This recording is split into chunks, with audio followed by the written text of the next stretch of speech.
Once upon a time, a young boy started a new journey in life. He faced many difficulties. The path was difficult. He never gave up.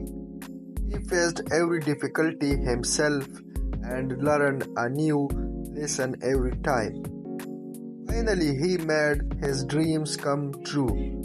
One day, he noticed that a small drop had made a path between the stones, and he began to follow that path.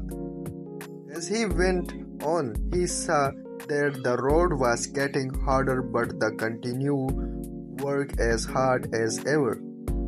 The end time came when he reached his destination. He reaped the fruits of his hard work and courage, and he realized that every difficulty can be solved if you work with dedication and perseverance.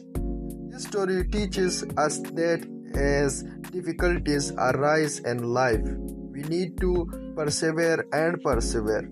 This means that we always need hope and hard work for everything we do.